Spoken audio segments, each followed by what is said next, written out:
Ladies and gentlemen, this is the new Skoda Kodiaq. It's the final big news coming in from day one of the Bharat Mobility Global Expo 2025. Now, Skoda India has confirmed that production for the Kodiaq is going to begin in India at the end of February. So we expect a market launch in at least a month, maybe a couple of weeks, maybe a month and a half at most from that day. So about March, April, May, we should be getting the Kodiaq to India. In terms of its styling, it's a lot more mature than the Kodiaq previously. So these headlights have a little bit more rounded edge to them. It looks a little bit more grown up, if that's the right word. It sits on the same platform, but this is the MQB Evo platform, so it's slightly evolved, and the car has also become slightly larger. So expect a little bit more cabin space, which tells me let's hop inside quickly and take a look at the brand new interior for the Kodiaq. Firstly, no more Skoda logo here on the steering. It's just the Skoda lettering. This steering wheel we're familiar with on the Slavia, and we've seen it on other Skoda cars as well. What we're not familiar with is this layout. It gets this geometric pattern across the dash, and it sort of flows and waves with an ambient lighting strip running across it. There's this soft touch leather here as well with like baseball glove sort of stitching, and of course soft touch material on the dash as well. The screen is very impressive, not for where it's sitting, but for how small the bezels are. I don't know if you can notice, but these are very small bezels. Of course, compared to a smartphone, it's not. But car screens tend to have really giant bezels, and this screen looks so modern just because of how slim and how small the bezels are. It looks very, very impressive. The next thing is that you have physical controls. So Skoda's come back to the physical controls, and here you have a control for your volume, which can also double up at the press of a button for your climate control, ventilation, and again back to the media controls as well. And you have some other physical controls as well.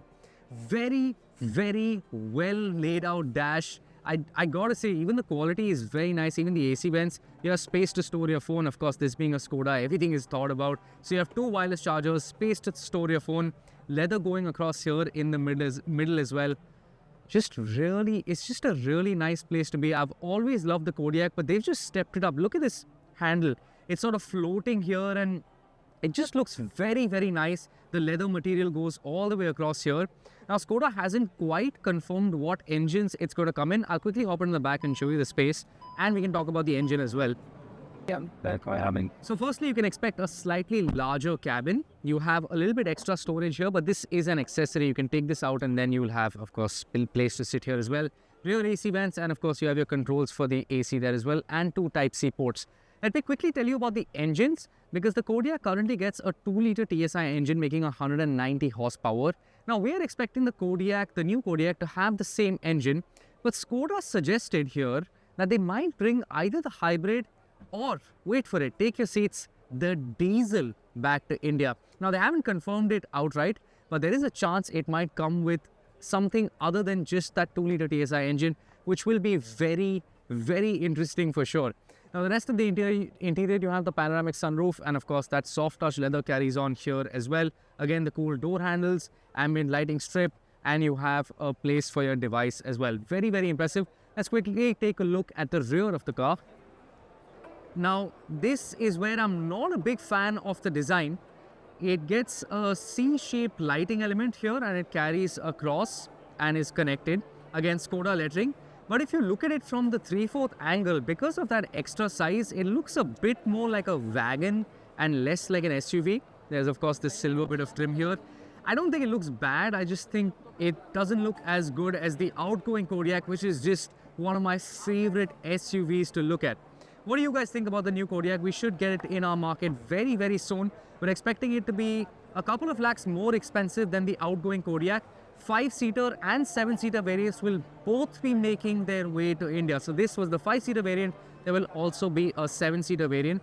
Those last two seats haven't typically been great and are only for kids, and that too for shorter journeys, but it's nice to have a 7-seater option still. Anyways, that was a quick first look at the Skoda Kodiaq.